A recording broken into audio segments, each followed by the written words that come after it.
Bom dia a todos. É um prazer conduzir mais essa live rural, agro agora e sempre, que traz assuntos tão importantes para o nosso dia a dia. O objetivo dessas nossas lives é que todo esse público que se relaciona com o setor produtivo do agronegócio tenha informações, possa estar acompanhando assuntos da atualidade. Para a abertura da nossa live de hoje, convido o Paulo Hora, superintendente da Diretoria Técnica de Seguros Rurais da Brasilseg, para fazer a sua abertura. Paulo Hora, palavra com você. Obrigado, Giovanni. É uma satisfação imensa participar aqui dessa live, né? Nesse formato que a nossa plataforma Broto permite, que cada vez mais pessoas tenham acesso à informação de qualidade. É um formato cada vez mais democrático, né? E de expansão do conhecimento. E eu fico muito feliz de poder participar com vocês aí de mais um evento que vai falar de um tema tão importante para o nosso convidado. Hoje a gente vai conversar sobre o fechamento, aí, pensando em clima, né? O fechamento das lavouras de inverno e as perspectivas para a safra de verão, um tema que está no radar aí de todos os produtores rurais e das entidades que do agro participam e fomentam.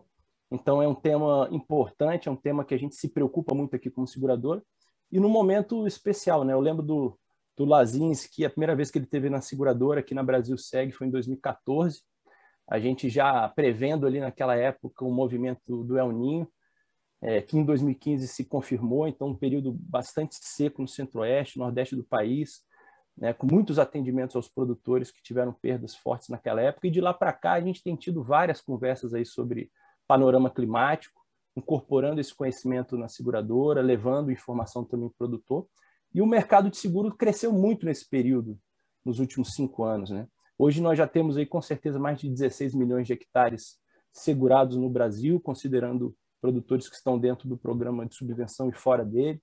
Em 2020, o mercado segurador cresceu mais de 42%, fruto aí da procura por apólice dos produtores que estão sentindo e percebendo as perdas regionais que acontecem todo ano.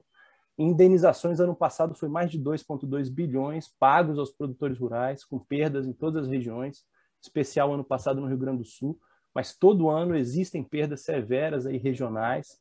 Isso tem sido cada vez mais intenso, e o mercado segurador está presente, desenvolvendo produto e melhorando suas apólices para o produtor rural. Então, dessa forma, Giovanni, para finalizar aqui a minha abertura, é agradecer fortemente ao nosso convidado, dar as boas-vindas aos produtores que estão assistindo a nossa live, aos nossos clientes produtores rurais, aos demais produtores, aos nossos colegas do Banco do Brasil, aos nossos agrônomos e profissionais que estão a campo aí diariamente trabalhando em prol da agricultura, e os nossos colaboradores, o nosso time aqui interno, que tem trabalhado fortemente pelo seguro rural no Brasil. Então, obrigado, pessoal, um ótimo dia para todos nós, e eu volto aí com você, Giovanni, para dar continuidade nesse trabalho excelente dessa manhã. Obrigado, pessoal. Muito obrigado, Paulo Hora. Obrigado aí pelas suas palavras. Como você comentou, o Lazinski, agrometeorologista conhecido, sempre é um parceiro de longa data, trazendo informações relevantes para nós e para todos os que atuam no segmento do agronegócio. Antes de entrarmos aí na abordagem do Lazinski, eu gostaria de trazer aqui o Francisco Martinez, o Chicão, que é gerente executivo da plataforma Broto, para falar um pouquinho sobre essa plataforma, sobre as funcionalidades, os objetivos. Francisco, com você a palavra. Muito obrigado, Paulo Hora, obrigado, Giovanni, pelo convite. Nós estamos muito felizes aqui pelo Broto, aqui por poder participar dessa live, por estar fazendo a transmissão na plataforma, né, e também no YouTube do Broto. Nós somos uma plataforma jovem, né, iniciamos a nossa operação no início do ano passado, né. Para quem não conhece o Broto é uma plataforma de negócios digitais da Brasilseg, uma empresa BB Seguros, especializada em agronegócios, que tem como principais objetivos ajudar o produtor rural a potencializar a sua produtividade e a gestão de riscos da sua propriedade. Para isso, nós atuamos no formato de ecossistema, trazendo soluções, conteúdo e conhecimento em toda a etapa da cadeia do agronegócio. Atualmente, o Broto conta com uma loja, que é um espaço para compra e venda de produtos e serviços para o agro, né? Nós já temos hoje aqui 300 parceiros, né? Grandes empresas aí do agronegócio que têm nos ajudado aí nesse início de operação. Já temos 10 segmentos do agro, desde máquinas e implementos, armazenagem, irrigação, serviços, até agricultura de precisão, e cerca de 1.200 produtos anunciados na nossa vitrine, né? E todo dia a gente está buscando avançar e melhorar e realmente possibilitar ser um canal aí de trocas tanto para os sellers, os nossos parceiros, como os produtores. Além disso, a gente tem gerado conteúdo relevante e conhecimento para o agronegócio. Eu vou citar aqui, Giovanni, algumas iniciativas recentes aqui que eu convido todos a conhecerem, né? A primeira delas é o blog do Broto, é um blog criado por nós aqui da BB Seguros, em parceria com o Banco do Brasil, onde os nossos especialistas postam semanalmente matérias relacionadas aos assuntos mais pesquisados nos mecanismos de busca pelos produtores rurais. Além dele, há pouco mais de 30 dias, a gente colocou no ar um podcast, o BBcast Agro, né? Uma iniciativa do Banco do Brasil, dos especialistas da diretoria de agronegócio, onde de dois em dois dias e muito em breve diariamente, a gente vai estar gerando informações rápidas, tá? Podcast de 2 minutos, falando das novidades, das tendências e de algo realmente muito atual do que vem ocorrendo no agronegócio nacional. E, por fim, a última iniciativa que a gente convida vocês conhecerem no blog do Broto é o BB Conexão Agro. É um relatório de alto nível, construído aí pela Tesouraria Global do Banco do Brasil e da Diretoria de Agronegócios. Lá nós temos informações detalhadas de cenário das principais culturas e também da pecuária. Dando um spoiler aqui, Giovanni, claro, sem dar muito detalhe, né? A gente está acionando aqui nos próximos 60 dias aqui o nosso braço de educação, né? Então, em breve a gente traz mais novidades, tá? Mas em primeira mão para vocês, o Broto vai ter também aqui um braço educacional para a gente realmente poder ajudar toda a cadeia do agronegócio, em especial os nossos produtores, na busca da produtividade e na migração cada vez maior para uma jornada digital. Como não poderia deixar de ser, as principais linhas de crédito do agronegócio do Banco do Brasil e as principais soluções de seguro agro da BB Seguros estão dentro da plataforma, né, permitindo uma simulação e a contratação ágil, simples e rápida através da plataforma. E dia após dia a gente tem trabalhado no sentido de criar ferramentas para ajudar o produtor rural brasileiro a tomar as melhores decisões, sempre baseado em dados, né? Então, é realmente um ponto importante aqui da nossa plataforma, utilizar os dados que a gente possui de todo o relacionamento aí que nós temos dos produtores do Banco do Brasil e da seguradora para realmente oferecer soluções sob medida e ajudar o produtor rural a tomar as melhores decisões. Então, era apenas um breve comentário. Eu queria agradecer mais uma vez pelo convite, desejar uma boa live para todos, né?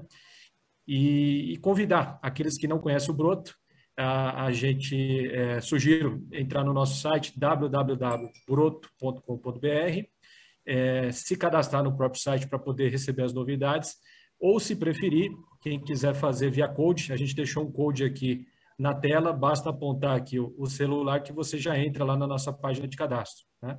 Então, mais uma vez, muito obrigado, Giovanni. Eu passo aí a palavra para você novamente e bom trabalho. Obrigado, Francisco. Obrigado pelas informações. Muito interessante. Essa disponibilização de uma plataforma para que os produtores tenham acesso a informações sobre as diversas áreas de interesse do setor produtivo, né?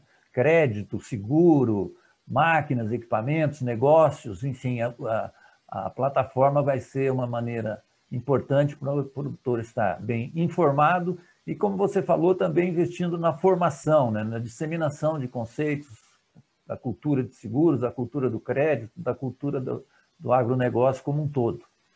É importante aí que todos possam acessar essa plataforma e buscar essas informações. Antes de começar a palestra do Lazinski, uma informação. Toda a interação será realizada através do chat, então essa funcionalidade vai permitir que, após a apresentação, todas as perguntas que vocês, participantes, tenham interesse, possam formalizar essas perguntas e, ao final, nós vamos abrir um tempo para interação, para debate, para os questionamentos que, eventualmente, vocês tenham, para tornar ainda mais importante, mais interessante a nossa abordagem. Agora sim, vamos falar com o Luiz Renato Lazinski, agrometeorologista, trabalhou mais de 30 anos no IMET e é um grande conhecedor do agronegócio e das atividades que estão relacionadas aí com o agro e da meteorologia relacionada também com o setor do agro, né? Então, Lazinski, para falar aí sobre as tendências climáticas, considerando o final de ciclo das culturas de inverno que estão no campo e a safra de verão que vem aí, a safra 21-22, convidamos então Lazinski, parceiro de longa data, obrigado mais uma vez pela sua disponibilidade, pelas informações que você vai compartilhar com a gente. A palavra é sua, fique à vontade. Bom dia, Giovanni. Primeiramente, um bom dia a todos. Sabe que é uma satisfação muito grande estar aqui participando novamente desse evento tão importante, eu acho que para o agronegócio no Brasil, né? E cumprimento você, o Paulo, o Francisco, em nome de todos os que estão ouvindo. Acho que temos aí muitos amigos aí dessa área de seguros aí que estão nos acompanhando. Já tivemos aí algumas reuniões esse ano, não é?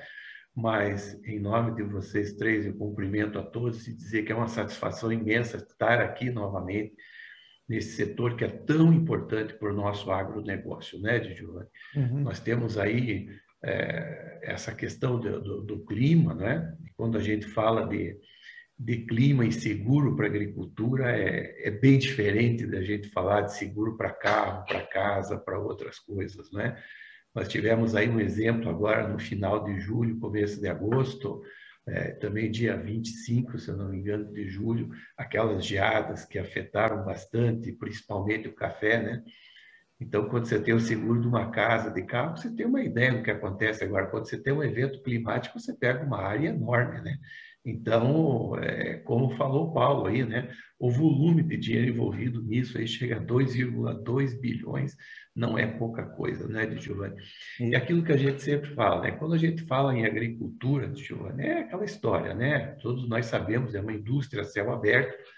Hoje, com toda a tecnologia que nós temos, quem trabalha na agricultura, ou quem está nessa área há mais de 20, 30 anos, sabe o quanto a agricultura evoluiu nesses últimos anos, não é? Hoje nós temos aí a agricultura 4.0, agricultura por satélite, enfim, essa questão de melhoramento genético, manejo de pragas, manejo de doenças, é uma coisa impressionante o quanto a nossa agricultura evoluiu, que a gente que tem acompanhado tanto por aqui, não é?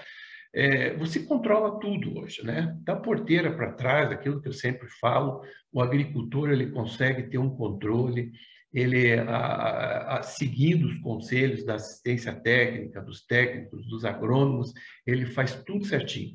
Só tem um fator que ele não controla na lavoura dele, né? E esse fator é o clima. Ele controla tudo, mas o clima ele não tem como controlar.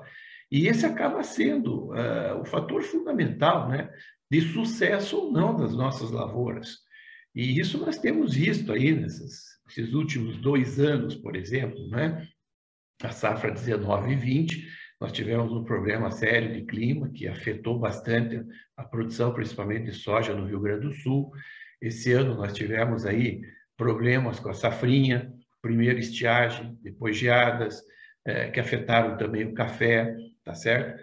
Então, o clima é esse fator que você não tem controle. E é esse fator que vai determinar o sucesso ou não das suas lavouras, né? Eu vou compartilhar com vocês aqui a nossa apresentação, tá certo? Deixa eu compartilhar aqui. Acho que dá para ver aí, né? Okay. Então, nós vamos conversar, eu vou Eu vou colocar aqui para vocês, claro, isso aqui são tendências, como coloquei aqui no nosso título, né? Aquilo que eu vou falar, se o clima é bom ou ruim, às vezes você fala clima para uma área grande, como o centro-sul da América do Sul, o centro-sul do Brasil, ou uma região tipo centro-oeste, você tem algumas áreas em que você vai bem, outras áreas em que você não vai tão bem. Então, isso aqui de uma maneira geral, quais são as tendências que nós esperamos para esse ano, né? Nós tivemos, como eu falei, a última safra de verão nossa. Nós temos aí fenômenos climáticos de grande escala que afetam o clima em escala mundial. Os mais conhecidos são o El Niño, Laninho, acho que todos já ouviram falar. Claro que não são só esses, nós temos PDO, temos oscilações da Antártica, AO, né? E temos vários outros aí que influenciam, mas o El Niño e o Laninha acabam predominando, digamos assim, né? E nessa última nossa safra de verão, nós tivemos a influência desse fenômeno climático que nós chamamos Laninha, não foi de intensidade muito acentuada, mas ele influenciou o nosso clima, ele diminuiu bastante, eu vou mostrar para vocês ali mais para frente, e atualmente nós estamos numa fase que nós chamamos de neutralidade climática. Nós não estamos nem sob influência de El Niño, nem sob influência de Laninha, não é? E eu vou mostrar para vocês que as tendências daqui para frente nos mostram aí o retorno de uma nova laninha já no decorrer desse segundo trimestre. Mas para a gente começar a conversar aqui, nós estamos passando por uma fase crítica na questão da estiagem, não é? Eu acho que todos nós estamos sentindo na pele essa estiagem. Essa estiagem eu quero mostrar para vocês que ela não é de agora, tá certo? Nós estamos tendo, principalmente aqui nessa região centro-sul do Brasil, né? Na região norte, algumas áreas da região nordeste até tem chovido muito bem, ao contrário daqui da região centro-sul, que nós estamos com chuvas muito irregulares abaixo da média. Nós estamos aí, claro, vocês têm ouvido nas notícias a questão da geração de energia, que já diminuiu bastante, né? A questão de geração de energia hidráulica, né?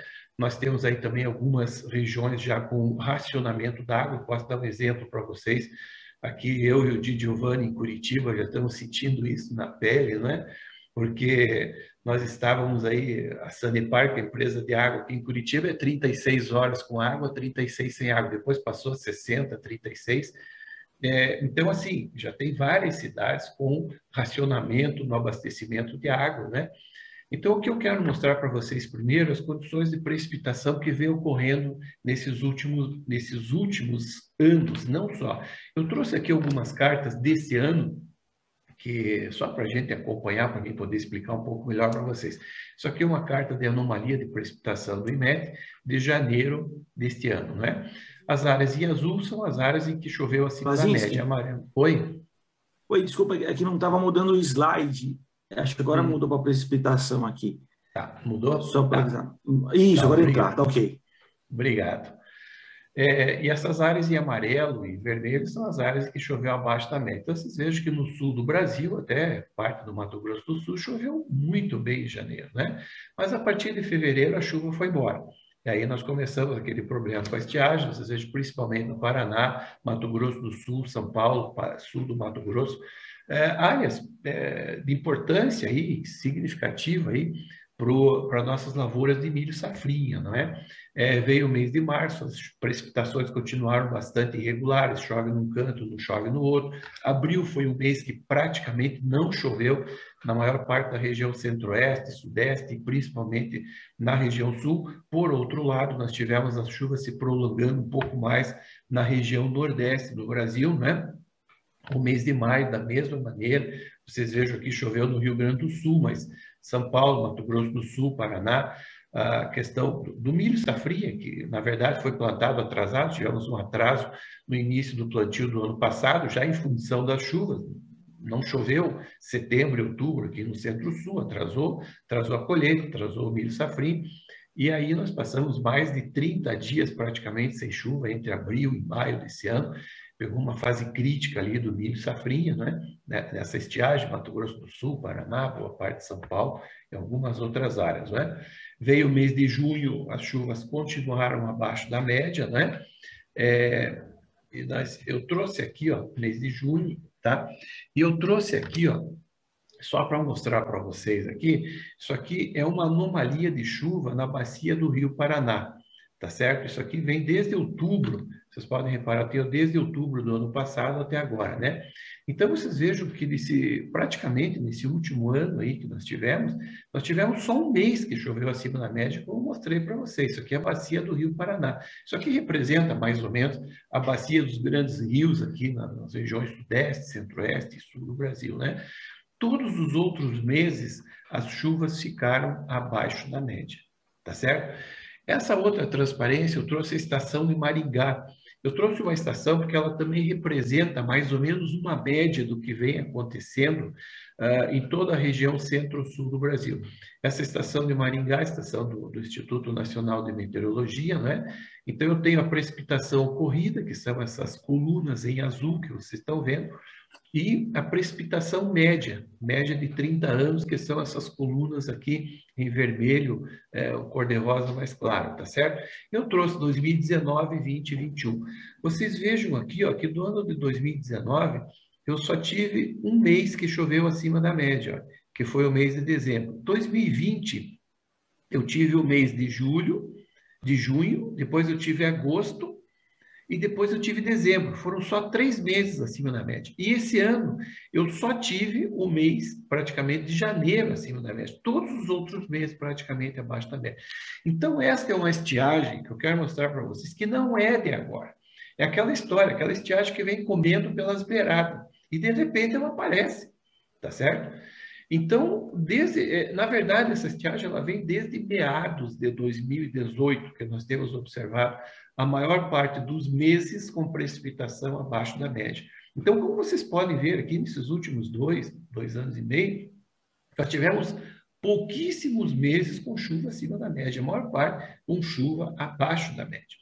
E isso reflete no quê? Baixa umidade no solo, tá certo? Para a nossa agricultura, né? Falando em agricultura, isso reflete em baixa umidade no solo e, consequentemente, reflete na menor vazão de água dos rios e tudo mais, não é? Então, a estação de Maringá, ela reflete muito bem o que está acontecendo aqui no centro-sul do Brasil e é uma estiagem que eu quero só repetir para vocês, não é de agora. Essa estiagem já vem há mais de 2 anos e meio ocorrendo aqui no Brasil, tá?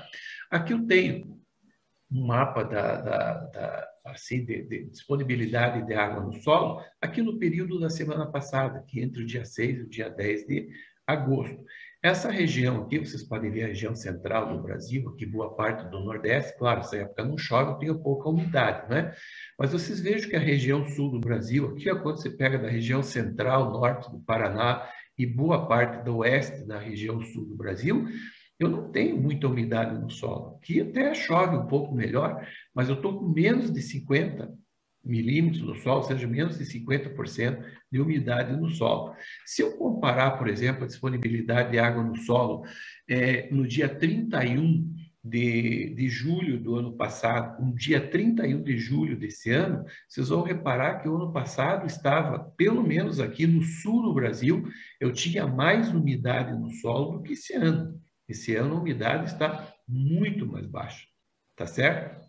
Região centro-oeste também eu tenho menos umidade, não é? Então, esse ano já a situação vai agravando-se cada vez mais, tá certo? Então, o que eu quero mostrar com isso? Num ano, por exemplo, o ano passado nós tivemos aquele problema com o atraso no plantio digamos assim, pelo atraso nas chuvas em setembro e outubro também, não é? Esse ano, o pessoal tem me perguntado bastante, as chuvas vão atrasar que nem no ano passado? Talvez não, mas o problema é diferente de eu ter uma largada da minha safra com 100% de umidade no solo, ou eu simplesmente fazer o meu plantio com 60% ou 70% de umidade no solo. Eu não estou com a minha capacidade de campo em 100%, eu estou com a minha capacidade de campo em 60%, 70%. Então, todos os anos eu tenho veranicos ao longo da safra. Tem anos que esses veranicos são mais curtos, duram 12 dias, 15 dias. Tem anos que esses veranicos são bem mais prolongados, duram 20 dias, 30 dias, como eu falei na safrinha esse ano. O veranico durou mais de 30 dias em algumas áreas do Paraná, Mato Grosso do Sul e São Paulo. Então é diferente. Se eu estiver largando com 100% da minha capacidade de campo, lá na frente eu tenho um veranico de 20 dias, eu não tenho problema nenhum. As lavouras, elas resistem bem a esse período de estiagem. Agora, se eu estou largando, fazendo um plantio com 60%, 50%, 60%, 70% de umidade no solo, e lá na frente eu tenho um veranico de 20 dias, é muito diferente. Vai me faltar água para o desenvolvimento das minhas lavouras, tá certo? Então, esse é o problema desse ano, porque provavelmente nós não vamos começar o nosso plantio aí, normalmente começa a partir de setembro, né? Em algumas áreas do Brasil, plantio de verão, nós podemos não ter digamos assim, essa capacidade de campo num nível total, como 100%, por exemplo. E esse é o problema lá na frente, pegar um veranico, né? Com relação às temperaturas, não tem muito o que falar. Esse ano é um ano em que as temperaturas estiveram entre a média e um pouco abaixo da média, tá certo? Como eu falei, foi um ano de laninha. O frio chegou cedo, isso aqui é uma carta de janeiro, mas eu quero mostrar fevereiro para vocês, as áreas em azul, as temperaturas ficaram abaixo da média, amarelo, vermelho acima da média, né? Mas nós tivemos geada, por exemplo, só para vocês terem uma ideia, todos os meses do ano, desde dezembro do ano passado, janeiro, fevereiro, todos os meses do ano nós tivemos geada naquela região ali da Serra Gaúcha, Planalto Sul de Santa Catarina, tá? Eu trouxe aqui a estação de General Carneiro, no sul do Paraná, só para vocês terem uma ideia. Isso aqui é a estação, as linhas em vermelho nesse gráfico são as temperaturas máximas, em azul são as mínimas. Vocês vejam que dia 18, 19 de fevereiro, tivemos temperatura de 5 graus aqui, ali na região de General Carneiro. Isso aqui é o nível de estação. Isso aqui teve geada leve de baixada. Claro, nada que afete a agricultura, mas é o que eu quero mostrar para vocês. Isso aqui foi em fevereiro. Então, as temperaturas já começaram muito frias, né? O frio chegou muito cedo esse ano no Brasil, tá certo? E foi altos e baixos, no caso, né? Veio o mês de março, a chuva diminuiu, as temperaturas aumentaram, principalmente aqui no São Paulo, Mato Grosso do Sul, Paraná, né? Abril também muito diferente, algumas áreas mais quentes, outras áreas mais frio, mas olha aqui em abril, né? Também duas ondas de frio muito fortes, no dia 1º de abril, temperatura de 3, 4 positivo, mas no final do mês já temperaturas negativas, 1,5 negativo, General Carneiro, ali no sul do Paraná, não é?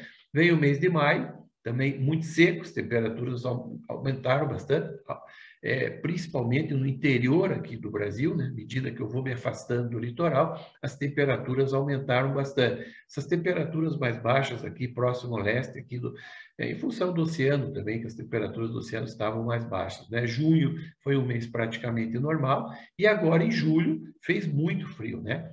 Vocês acompanharam, quem trabalha com seguro sabe disso, né? Geada no milho safrinha, geada no café, problema com o trigo, tá certo? Algumas lavouras de trigo já suscetíveis, sul de São Paulo, norte do Paraná, Mato Grosso do Sul, já algumas lavouras. E aqui eu trouxe também a estação do General Carneiro, no sul do Paraná, e os gráficos de temperatura para o mês de julho. Vocês vejam que nós tivemos uma forte massa de ar fria no dia 20 de julho, a temperatura ali chegou a 7,9 abaixo de zero, a menor temperatura no Brasil, claro, tirando ali aquela estação ali na região do Parque Nacional, ali da Mantiqueira, não é? Naquela região ali, acho que chegou a 12 abaixo de zero, mas chegou a 10, 11 graus ali em Santa Catarina, em Urupema, se eu não me engano, Urubici. Aqui no Paraná chegou quase 8 abaixo de zero. Depois tivemos outra onda de frio extremamente forte, né? Agora vocês vejam aqui o contraste, né? No dia 25, 26, a temperatura chegou a quase 30 graus de máximo em General Carneiro.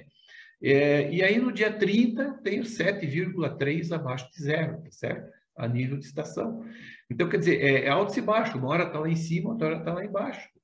Não tem meio termo, é ano de laninha. Tá certo? Essas massas de ar fria, quando chegam com bastante... E essa aqui também trouxe muito prejuízo. Mas a principal foi essa aqui do dia 27, dia 21, 22. Acabou subindo essa massa de ar ali para São Paulo e Minas Gerais, acabou pegando café, trigo suscetível, uma série de coisas que nós tínhamos aqui, inclusive algum milho safrinha também nessas áreas aqui, né? Então, isso foi o que aconteceu. E agora, o que interessa para nós, o que a gente pode esperar daqui para frente?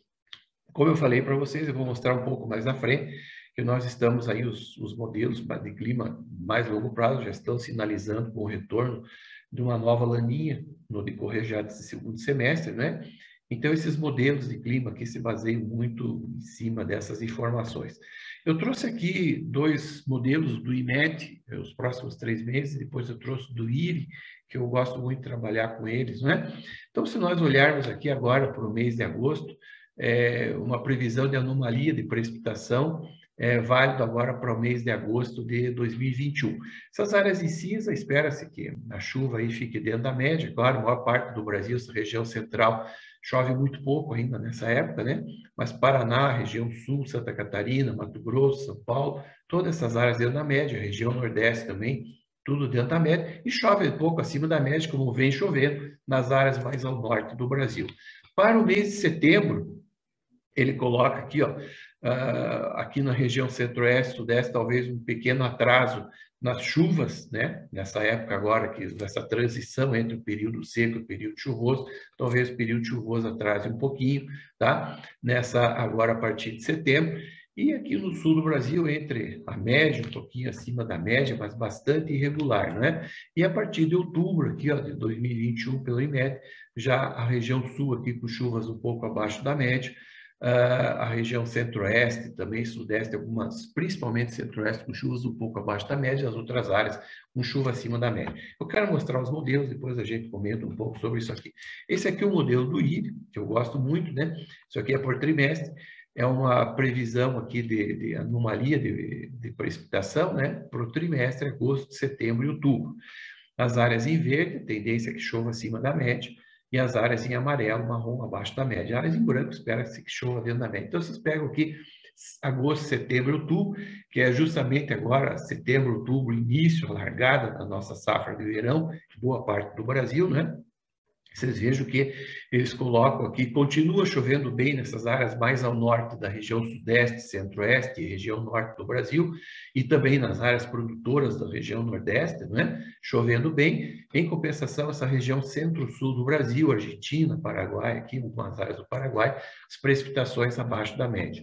E no pouco mais para frente, setembro, outubro, novembro, continua já chovendo bem boa parte do sudeste, boa parte do centro-oeste, mas a região centro-sul do Brasil continua com chuvas ainda abaixo da média, né? Pouco mais para frente, outubro, novembro, dezembro, já em desenvolvimento, aí chovendo bem, tendência de que chova um pouco acima da média no nordeste, e na região centro-sul do Brasil, entre a média e um pouco abaixo da média, e novembro, dezembro, janeiro, a tendência é que mais ou menos entre a média e um pouquinho abaixo da média aqui no centro-sul, mas chovendo bem no norte e nordeste do Brasil, tá certo? Bom, o que a gente observa? Como eu mostrei para vocês ali atrás, aqueles mapas de precipitação, por exemplo, eu mostrei a estação de Maringá ali atrás, né? No mês de junho, por exemplo, em Maringá, a precipitação ficou dentro da média. Mas se vocês olharem no dia a dia a precipitação de Maringá, o que aconteceu? Choveu 40, 50 milímetros no dia 30 de junho. O mês todo sem chuva e chovendo. Então, quando você olha na média, a precipitação ficou na média. O problema é que essas precipitações aqui no Centro-Sul, quando eu falo Centro-Sul, eu diria assim, Mato Grosso do Sul, São Paulo, sul de Minas Gerais, o sul do Brasil, Argentina, Paraguai também, né, incluindo aí o Uruguai, essas chuvas vão continuar com essa irregularidade. Este padrão de clima, este padrão de chuva que nós temos observado ao longo desta última safra de verão, ao longo desses últimos meses, ele não vai mudar muito, tá certo? Esse padrão de chuva vai continuar. Nós vamos continuar com essas chuvas bastante irregulares, mal distribuídas e abaixo da média, como eu mostrei lá para vocês. Esses últimos 2 anos foram poucos os meses, não é que não vai chover. Depois o pessoal vem dizer, o Laziz que veio aqui diz que não vai chover. Não, não é que não vai chover. Vai chover. Mas esse padrão irregular de chuva e abaixo da média vai persistir. Por outro lado, nas áreas mais ao norte, na região sudeste, região centro-oeste, Mato Grosso, região central, norte, nordeste, ali no Mato Piba, essas áreas, tudo indica que nós vamos ter mais um ano de clima bastante favorável para o desenvolvimento das lavouras dessas regiões. Em compensação, nessas áreas do centro-sul, nós vamos continuar. Isso pode ocasionar o quê? Ocorrência de veranicos ao longo da safra de verão. Como eu sempre falei para vocês, nós temos veranicos, na verdade, todos na nossa safra, mesmo em anos de El Niño, só que são veranicos que ocorrem em períodos mais curtos. Tem anos que eu tenho veranicos de 15 dias, 12 dias, tem anos que eu tenho veranicos de 20, 30 dias, tá certo? Este é um ano em que, apesar da irregularidade de chuvas abaixo da média, esses veranicos podem ser mais prolongados, tá certo? Isso é uma coisa que a gente tem que tomar cuidado. É difícil, eu não tenho como dizer para vocês que dia vai começar esse veranico, quando ele termina, mas as condições meteorológicas e atmosféricas para essas áreas do centro-sul do Brasil, com influência do Laninha, são favoráveis a esses veranicos aí um pouco mais prolongados, tá certo? Então, volto a repetir, o que nós estamos observando, esse padrão de chuva, esse padrão de clima, não muda ao longo de praticamente toda a nossa safra de verão do ano que vem, tá? Bom, com relação às temperaturas, o que importa para nós, por exemplo? Nós tivemos aí, como eu falei, altos e baixos. A semana passada, aqui nós estávamos no sul do Brasil com temperaturas aí de 30, 32 graus. Hoje a temperatura caiu aqui na maior parte aqui do centro-sul, com 8, 10 graus, tá certo? Claro, nada de geada, nada de frio, mas é esses altos e baixos. E o que interessa para nós a temperatura? É quando eu tenho geadas muito no cedo ou ondas de frio muito no tarde. Como eu mostrei para vocês, o frio chegou cedo esse ano, tá?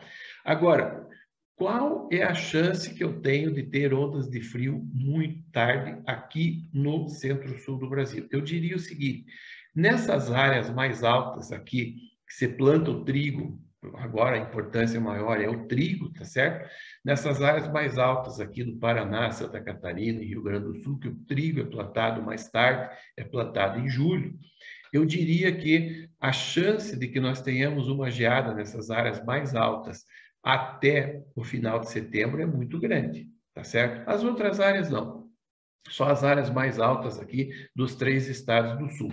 Nas outras áreas, eu acredito que nós vamos ter ainda uma onda de frio forte agora, ainda em agosto, tá certo? Até o final de agosto. Início da primeira quinzena de setembro, provavelmente mais uma onda de frio forte que pode trazer geada em algumas áreas aqui, em boa parte do sul do Brasil, né? Mas, a partir daí, a maior parte dessas áreas aí, a chance de geada é pequena. Ficaria restrito essas áreas mais altas do centro e sul do Brasil, tá? Então, eu vou mostrar para vocês aqui, ó, eu trouxe aqui o modelo do IRI, também uma tendência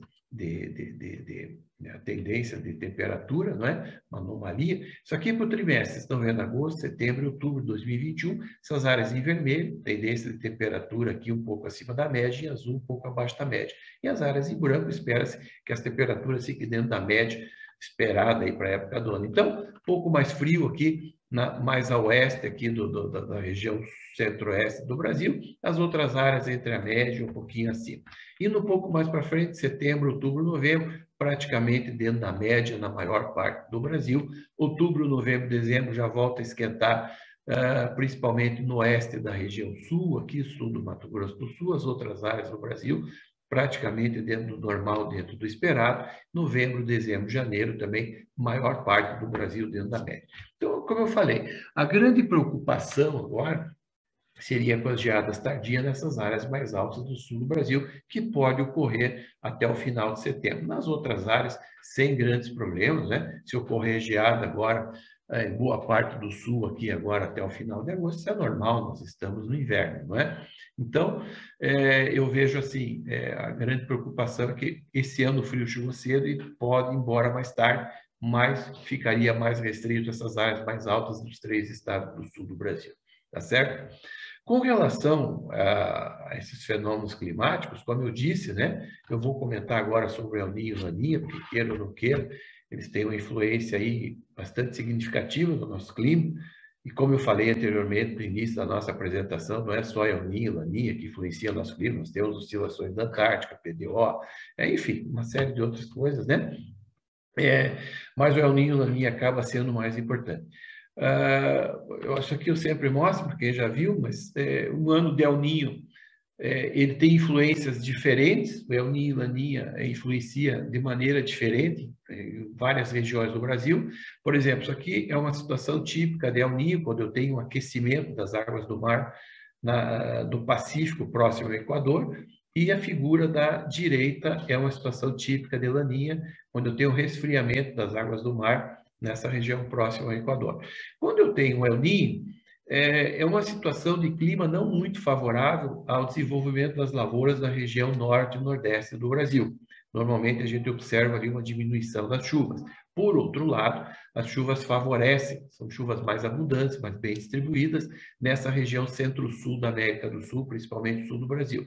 Com a situação de Laninha, a situação se inverte. O centro-sul, nós temos as chuvas, como nós temos observado, abaixo da média, muito irregulares, veranicos mais acentuados, que, por outro lado, nós temos aí uma situação bem mais favorável às lavouras ali ao norte da região nordeste, da região centro-oeste, sudeste e boa parte da região nordeste, onde as chuvas são bem mais abundantes, digamos assim, não é? Aqui eu trouxe as cartas desde o ano passado, só para a gente acompanhar. Isso aqui é uma carta de anomalia da temperatura de superfície do mar.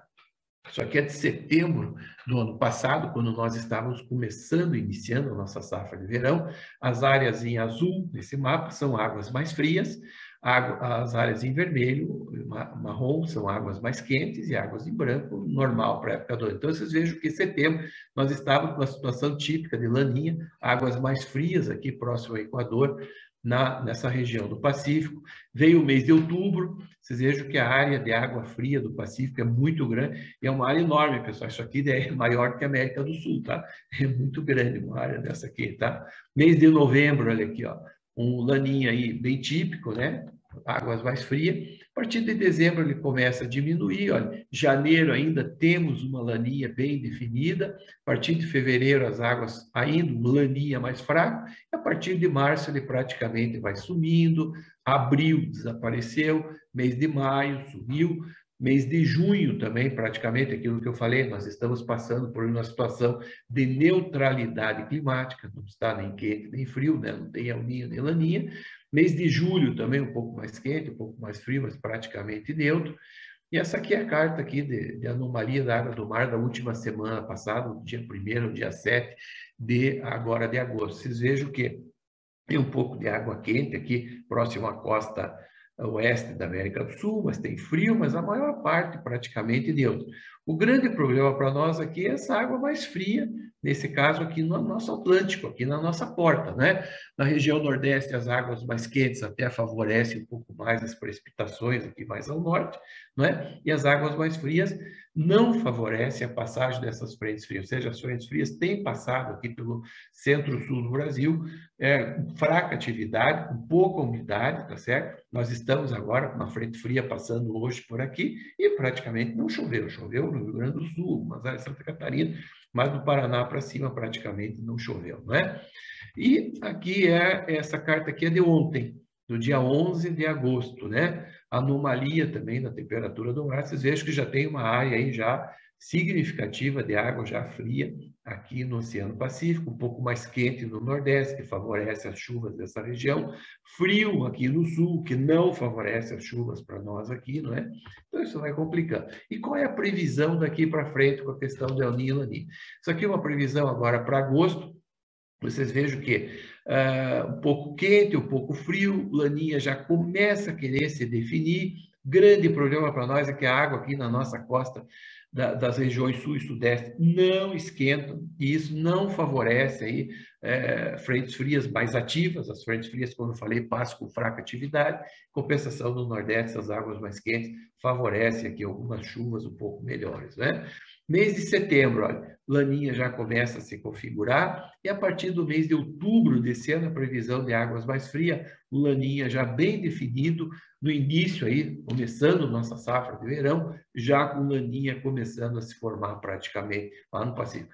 E, para complicar, as águas aqui na nossa porta, litoral, como eu falei, do sul e sudeste, as águas não esquentam. Quer dizer, frio aqui, é uma combinação não muito boa para nós. Frentes frias vão passar, mas vão passar com fraca atividade.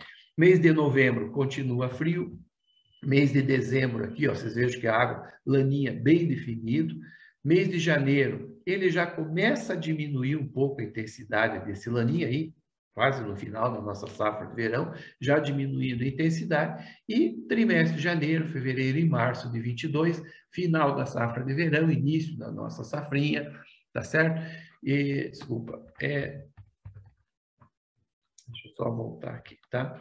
É início da nossa safrinha, vocês vejam que o Laninha vai indo embora e voltamos a uma situação aí de neutralidade climática já a partir aí do metade do segundo semestre, do primeiro semestre do ano que vem em diante, né? Então, aquilo que eu falei, pessoal, nós vamos ter aí uma safra de verão e pelo menos início da safrinha do próximo ano de milho.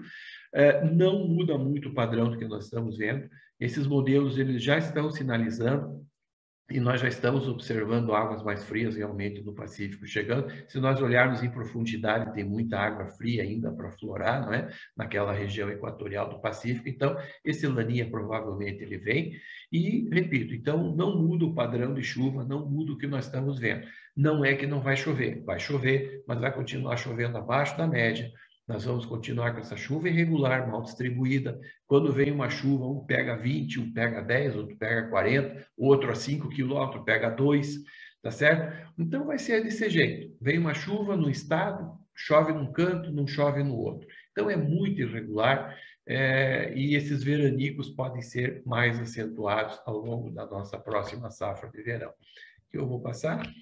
Então, só para concluir, outra coisa também que eu acho que seria interessante a gente falar, muita gente me pergunta também, claro, os Estados Unidos está em pleno desenvolvimento da safra, já chegando quase ao final da safra, muita gente me pergunta, como é que está o clima nos Estados Unidos, que queira ou não queira, é formador de preço para nós, não seria tão importante talvez por seguro, mas para formação de preço sim, né? Os Estados Unidos teve alguns problemas ali, principalmente naquelas áreas mais ao norte, noroeste, com diminuição das chuvas, com estiagem naquelas áreas. Choveu um pouco essa semana, até volta a chover, mas a situação ali ainda continua complicada. Ali também, mais restrita aquelas áreas mais ao norte e noroeste do cinturão ali do meio oeste americano que estão com problemas. As outras áreas vêm desenvolvendo muito bem, tá certo? E aquela área mais norte-noroeste ainda vai continuar com chuvas ainda abaixo da média. E para concluir, essa distribuição muito irregular e abaixo da média no centro-sul do Brasil. Então, aquilo que eu disse, não é que não vai chover, vai chover. Como eu mostrei para vocês no ano passado, 2020, tivemos 3 meses que choveu acima da média, 9 meses abaixo da média. Então, daqui para o final do ano, provavelmente um ou outro mês, nós vamos ter uma chuva acima da média, mas a maior parte dos meses daqui até dezembro vão continuar abaixo da média, tá? Então, o que acontece? Ocorrência de veranicos nos próximos meses. Por outro lado, as áreas mais ao norte das regiões sudeste e centro-oeste, bem como as áreas produtoras de grãos no nordeste, as precipitações devem ficar dentro da média. Ou seja, vai ter um clima bem mais favorável ao desenvolvimento das lavouras dessas áreas aí do que nessa região centro-sul do Brasil. Com relação às temperaturas, deve ficar entre a média e ligeiramente abaixo da média nos próximos meses, mas ondas de frio mais intensas chegando ainda ao centro-sul do Brasil. Como eu falei para vocês, provavelmente mais uma onda de frio aqui ao final do mês de agosto, devemos ter uma, pelo menos no início de setembro, outra muito forte para trazer geada. Possibilidade de geadas tardias nas áreas mais altas do sul do Brasil, tá? Quando eu falo de geadas tardias, a possibilidade de pegar alguma coisa de trigo, que é plantado mais tarde, como eu falei, nessas áreas mais altas do sul do Brasil. E, para encerrar, as condições de El Niño e Laninha estão neutras agora, né? Como eu falei, mostrei, mas a tendência é o retorno de uma nova Laninha no decorrer desse segundo semestre, e essa Laninha vai influenciar o clima no decorrer de toda a safra de verão e pelo menos até o início da nossa safrinha de milho safrinha do próximo ano. Então, pessoal, eram essas informações. Claro que eu gostaria de chegar aqui e dizer para vocês, olha, nós vamos ter um El Niño, a safra vai ser boa, as chuvas vão ser abundantes. Infelizmente, não é isso o que os modelos estão mostrando. Essas são as tendências dos modelos, tá certo? A continuidade dessa situação. Então, esta situação que nós estamos passando, digamos assim, de racionamento de água e diminuição da nossa geração de energia, de energia hidráulica, tá certo? isso aí a tendência é se agravar. Claro, nossa primavera é mais chuvosa, as chuvas retornam na primavera, verão, mas não no volume, provavelmente, que deveriam chegar. Os volumes ainda vão continuar abaixo da média.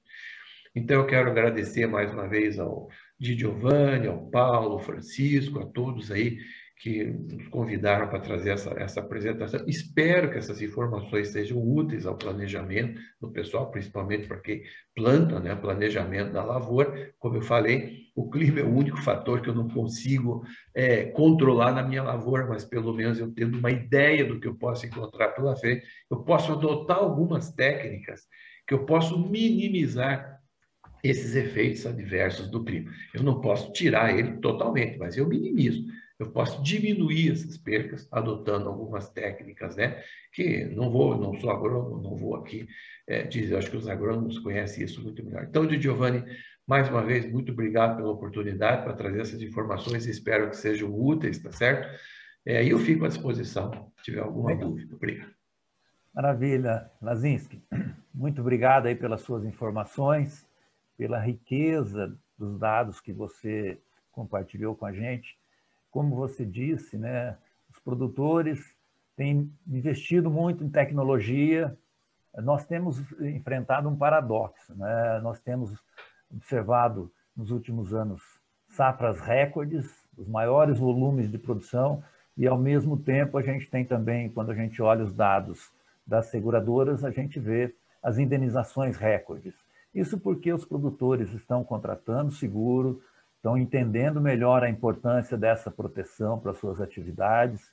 As seguradoras, a nossa seguradora tem atuado em todas as regiões do Brasil, oferecendo a proteção para o produtor rural, e isso permite o produtor fazer o seu empreendimento utilizando as melhores tecnologias, como você comentou, Lazinski, buscando minimizar os efeitos dessas situações, dessas irregularidades de chuva, né? E buscando obter a melhor produtividade possível, o melhor rendimento. Se isso não acontecer, a importância de ter um bom seguro para que ele possa continuar investindo nas suas atividades. Também está participando da nossa live o Marshall Santos, que é agrometeorologista da área técnica da Brasilseg, e o Marshall vai comentar com a gente também sobre alguns acompanhamentos realizados pela nossa seguradora, pela nossa equipe técnica da Brasilseg, e sobre as condições climáticas. Marshall, por favor, fique à vontade para compartilhar aí algumas informações para a gente do trabalho que vocês na área técnica realizam. Sem dúvidas. Bom dia, Giovanni. Bom dia a todos que nos assistem. Mais essa live rural, essa iniciativa que tende a trazer cada vez mais informações relevantes aí para o nosso agronegócio. Primeiramente, cumprimentar o colega meteorologista Lazinski, né, parabenizá-lo por essa apresentação e, sem dúvidas, né, informações aí muito valiosas e sempre nos interessa muito, né, nos expor, né, e ver novas visões, tá? E é muito interessante e fico também feliz em ver que a nossa visão aqui interna está bem alinhada com tudo aí que você nos passou de modo geral, em gerais, tá? Então, de fato, parabéns aí por essa apresentação. Bom, Giovanni, com relação ao nosso acompanhamento, né, e toda a nossa visão interna que envolve as questões climáticas, né, primeiramente, eu gostaria de dizer que a Brasilseg, nos últimos anos, tem, né, direcionado seus esforços aí, né, muito focado em melhorar todo esse aparato e todos esses modelos, né, de melhoria de subscrição, né, modelos de subscrição. E quando eu falo subscrição, né, entenda-se, né, pela melhor identificação dos riscos, né, para que esses riscos possam ser precificados de maneira, né, adequada. E isso, logicamente, envolve, né, todas essas questões, né, de clima, em que nós, dependendo de região para região, né, e outras variáveis também internamente, variáveis dentro da carteira de seguro, tá? E isso, né, dentro desse contexto, né, a questão climática ela traz, né, grandes desafios, né? Como o Lazinski mencionou, né, e fica muito bem claro, é uma dinâmica muito grande, né? Então não tem como a gente ter, né, uma safra né, igual a outra, né? O Lazinski mencionou a questão dos índices, né, climáticos aí, de teleconexões atmosféricas, então a gente tem que estar muito bem atento a isso, safra após safra, né? E os efeitos, né, de risco na carteira, né, não tendem a ser dentro de um padrão bem estabelecido, né? Então isso gera sim a necessidade de um acompanhamento, né, de todas esses índices de variabilidade climática, como o Lazinski mencionou, é o Ninho, o Laninha, a temperatura dos oceanos, né? Além tudo isso concatenado com essas visões, né, de risco climático, que essas tendências, né, nos dizem, né, e poder traduzir isso e aplicar, né, em toda gestão de risco, né, da carteira também é um grande desafio. E aí, só para exemplificar, né, de como que a gente tem, né, nos posicionado frente a esses desafios, né, e como nós temos, né, de certa forma, aplicado isso, né, no dia a dia, né, dessa subscrição aqui dentro da companhia, eu gostaria de mencionar um estudo, né, que nós fizemos, né, recentemente, e o que acontece? Nós observamos, né, veja só que interessante, né, a maioria de vocês sabem, né, que muitas das nossas contratações está ali atrelada à questão do custeio vindo do banco, né? Então a gente tem, né, muita contratação, né, que ocorre ali muitas vezes 5, 4, 5, 6 meses antes do produtor realmente plantar a safra, tá? E o que é que a gente observou no estudo ali, relacionando essa dinâmica de contratação, né, data da contratação, né, frente ao que isso nos representaria de risco, né? E foi observado que aquele indivíduo, aquele produtor que contrata, né, sua apólice de seguro já no início, né, do pré-custeio, alguns meses antes, ele tende a quebrar, né, muito menos. Ele representa um risco muito menor do que aquele indivíduo que contrata ali já na boca da safra, né? Quando ele já tem uma visão, muitas vezes, de clima mais definida e já se sente na iminência, né, o risco, né, a iminência do risco climático ali na pele, né? E aí a seguradora, frente a esse tipo de, né, informação, né, e o aporte, né, de informações de clima, né, o que é que a gente tende e a gente está buscando fazer? É justamente buscar equalizar, né, essas questões, né, de forma a beneficiar, né, aqueles produtores que contratam, né, de forma mais, né, antecipada, vendo o seguro agrícola realmente como uma ferramenta, né, de mitigação de risco embutida ali no planejamento da lavoura, né, e equalizar isso ao longo, né, dos meses, né, para que aquelas contratações feitas, né, mais próximo da safra e a nossa percepção de risco, né, dentro da seguradora aplicada a subscrição, a gente possa equalizar, né, essas condições ofertadas, atrelada à visão de clima, à visão, de um modo geral, de risco climático, a depender da região. Tá? Então, isso é uma forma, né, de aplicação, uma forma de você equalizar todas essa visão de carteira junto com a visão climática. Tá? Então, esse é um dos exemplos, dentre outros, né, outros diversos estudos, né, e frentes que nós estamos, né, tocando aqui na unidade técnica rural, utilizando essas informações de clima. Tá? Feito, Márcio. Obrigado aí pela sua atenção, pelas suas informações. É importante, né? E também, né, Márcio, existe uma troca de informações muito frequente com a área técnica da seguradora, com a área técnica do Banco do Brasil, os profissionais do assessoramento técnico do Banco do Brasil. Então, a seguradora levando informações dessas tendências periodicamente para que todo o quadro técnico do Banco do Brasil, que está junto às agências, que está próximo aos produtores, também estejam sempre bem informados, atualizados aí das perspectivas, das tendências de clima. Muito obrigado, Márcio. Sem dúvida, Giovanni, eu que agradeço.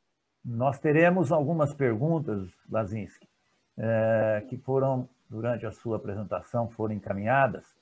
Antes de passar para o Carbone, que centralizou as perguntas, me perguntaram o que você falou rapidamente, Lazinski, sobre as condições lá nos Estados Unidos. Como você bem salientou, né, as condições nos Estados Unidos não interferem na nossa produção, mas podem interferir em termos de formação de preço. Você podia dar uma repassada aí nas informações que você compartilhou, não precisa apresentar, mas só para relatar aí quais são as tendências para as principais regiões produtoras lá nos Estados Unidos, em termos de regularidade de clima, em termos de impacto na produção americana? Giovanni, veja bem, esse ano a maior parte aquela região do meio oeste americano, do Corn Belt, ali, o cinturão do milho, que representa mais de 80% da produção deles, né? Como eu falei, esse ano no hemisfério norte, o frio foi embora mais tarde esse ano. A primavera, o inverno se prolongou até o início da primavera, mas tiveram ondas de frio bem intensas agora, no início da safra, em abril, mas, enfim, eles conseguiram plantar dentro da janela do esperado, vamos dizer assim, do zoneamento deles, eles conseguiram plantar. A maior parte do meio oeste americano, o clima foi favorável, tá certo? Aquela região central ali, Indiana, Iowa não, Iowa tem umas áreas ali que estão meio mais complicadas, não é? Indiana, Illinois, mais a leste, mais ao sul ali, foi bem. Aonde eles têm problema no meio oeste americano, que vem desde o início da safra, que faltou chuva no início do plantio, tá certo? É aquela região das Dakotas, o Wisconsin, aquela região mais ao norte e noroeste do meio oeste americano, restrita aquele canto ali, né? Em que ela vem persistindo uma estiagem. É aquilo que eu falei para nós aqui, não é que não chova, até tem chovido ali, mas tem chovido muito abaixo da média. E ali eu não saberia dizer para você o quanto essa estiagem pode impactar na produção desses estados, das duas Dakota, Wisconsin, por exemplo, e uma parte de Iowa. Iowa, por exemplo, é o maior produtor de milho dos Estados Unidos, né? Então, esse canto, são esses lugares que vem tendo problema. Os outros estados estão tudo muito bem, tá certo? E a tendência é que essa estiagem persista nessas áreas, ao norte e noroeste do meio oeste, tá? A estiagem, os modelos prognósticos, os próprios modelos americanos, indicam a persistência da estiagem nessas áreas, né? Outra coisa é o frio, né? Porque o frio foi embora muito tarde esse ano, como eu falei, tivemos ondas de frio extremamente fortes em abril, que era o início, meados de abril, eles começam a plantar e tinham ondas de frio. Mas, enfim, hoje, com a capacidade técnica de maquinário que você tem, você planta muito rápido, conseguiram plantar dentro da janela. Mas você tem o perigo de chegar a ondas de frio mais ao norte dos Estados Unidos ali, agora aí, mês de setembro, ainda tem algumas lavouras ainda em final de desenvolvimento, aí pode pegar um pouco de frio nessas áreas mais ao norte. Mas a boa parte do meio oeste, ali, a maior parte ali, de 70%, 80%, o clima tem sido favorável, Giovanni. Eu não saberia te dizer o quanto isso aí pode representar de quebra. Não, mas é importante, né? O nosso foco principal é as condições, as tendências de clima aqui para o nosso país, né? Para as nossas regiões produtoras. Mas a produção americana tem um impacto muito forte também na formação dos preços. Então é importante, por isso, essa pergunta que foi direcionada. Voltando para a nossa realidade, o Carbone selecionou aí algumas das perguntas que nos foram encaminhadas. Carbone, compartilha aí, por favor, o que os nossos participantes relataram, perguntaram, para a gente compartilhar aí com o Lazinski. Obrigado, Lizão. Obrigado pela palavra. Lazinski, muito obrigado pelas informações. É muito rico. Eu acho que esse tipo de live, de evento, de divulgação e da informação, cada vez mais o agro, o setor de seguros vem provocando isso e nos traz aí uma grande gama de decisões que a gente pode vir a tomar mais assertivas e mais justas em relação à safra, condições, beneficiando toda a cadeia do agronegócio aí do produtor. A gente recebeu bastante perguntas, Lazinski, eu vou tentar ser breve aqui rapidinho nas perguntas para você ter as respostas, tá? E aproveitando, Lazinski, uma da Patrícia Campos também. Qual que seria a influência das águas mais quentes da região do Atlântico? Isso aí é uma pergunta bem interessante. O Oceano Atlântico, ele influencia muito nas precipitações, tanto do Nordeste do Brasil, como principalmente no Rio Grande do Sul e Santa Catarina. Quando eu tenho um ano neutro, e eu tenho as temperaturas do meu Oceano Atlântico entre a média e um pouco acima da média, eu tenho boas produtividades. Tá certo? Chove relativamente bem, eu tenho boas produtividades ali no Rio Grande do Sul e Santa Catarina. O Oceano Atlântico ele influencia muito na chuva do Rio Grande do Sul e Santa Catarina, boa parte de Santa Catarina, tá? Então, por exemplo, mas num ano de laninha, quando esse laninha ele é mais acentuado, como pode ser esse ano, aí o Pacífico influencia muito mais. Por que que nós olhamos para o Pacífico e não olhamos para o Atlântico que está aqui na nossa porta? Afinal, tem o Oceano Atlântico aqui do nosso lado. Porque se você pegar um mapa, você vai reparar que o Oceano Pacífico é o maior oceano do mundo. Então, qualquer alteração na temperatura da superfície do mar do Pacífico, ele acaba predominando sobre os outros oceanos, o Atlântico e o Índico, que eles são menores. Entendeu? Aí você tem alteração nas correntes de vento, em altitude, uma série de coisas que não vamos entrar em detalhe aqui, né? Mas o Pacífico predomina por ser o maior oceano do mundo. Claro que o Atlântico tem importância quando eu tenho uma laninha fraca, como aconteceu esse ano, tá? Nós tivemos no Rio Grande do Sul problemas na safra de milho, mas a safra de soja foi muito boa. Claro, atrasou, utilizaram algumas técnicas, mas a safra de soja foi boa esse ano, mesmo com a laninha. Santa Catarina também foi boa, tá certo? Por quê? Porque o Atlântico acabou influenciando um pouco nessas precipitações. Então, o Atlântico ele influencia, sim. Quando ele está mais quente, ele favorece um aumento na precipitação, principalmente no Rio Grande do Sul e Santa Catarina. No Paraná, você não observa tanto isso. Paraná, São Paulo, Mato Grosso do Sul para cima, tá? Por outro lado, no Nordeste, acho que o Márcio até tem mais competência de falar isso do que eu, né? Mas na região Nordeste, o aquecimento do Atlântico é favorável às precipitações que ocorrem na região Nordeste, tá certo? Quando o Oceano Atlântico está frio no Nordeste, diminui as precipitações. Quando está frio aqui no Sul, também diminui. É o que está acontecendo agora, tá certo, Carlos?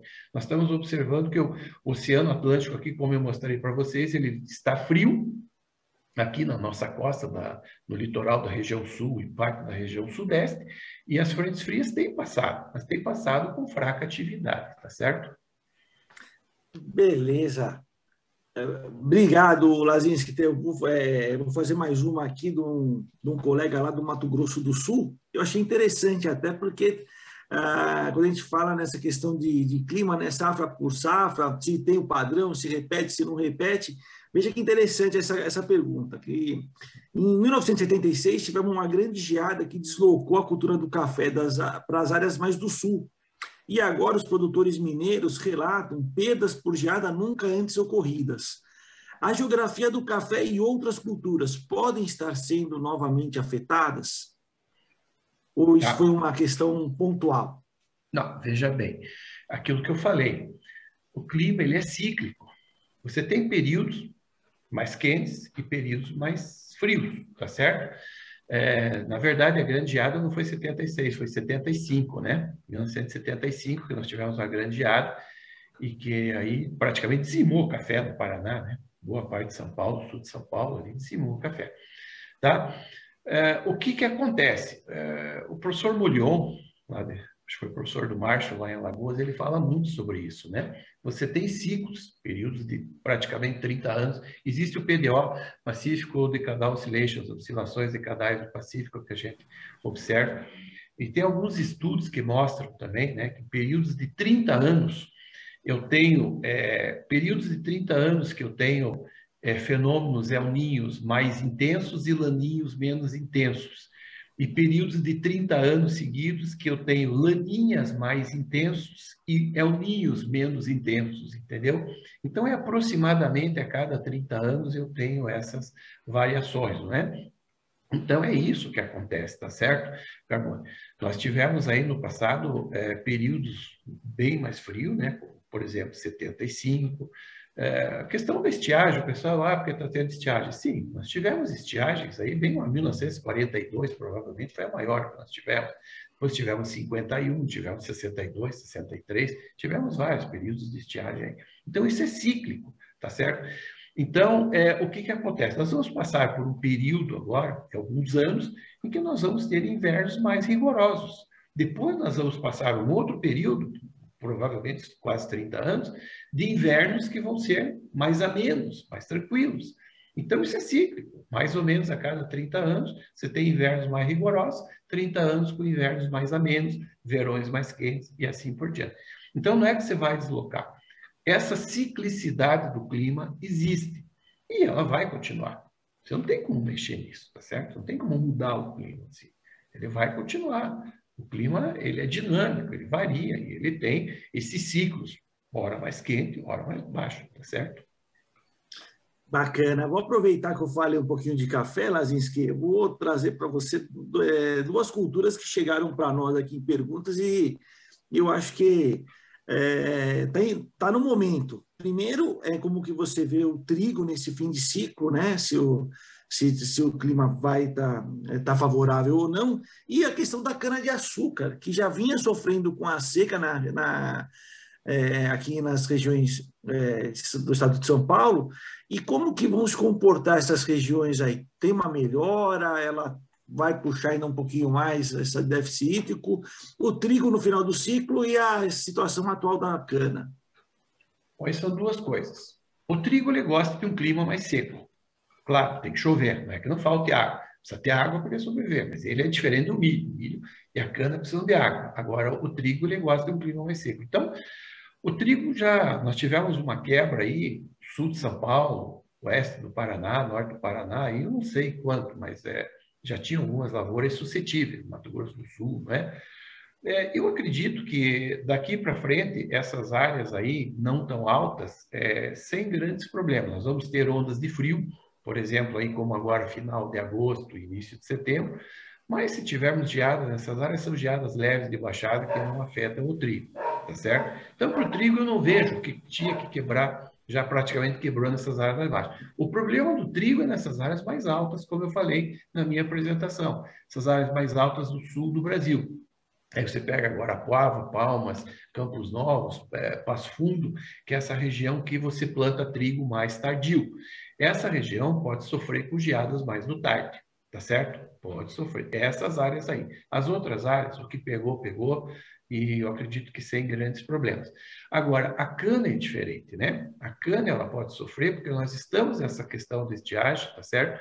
E tem pouca umidade no solo, como você viu ali no estado de São Paulo, desde o norte do Paraná, Mato Grosso do Sul, essa região aí que se pega muita cana aqui no Brasil, ela vem com uma deficiência hídrica muito grande, quer dizer, precisaria chover muito e bem distribuída.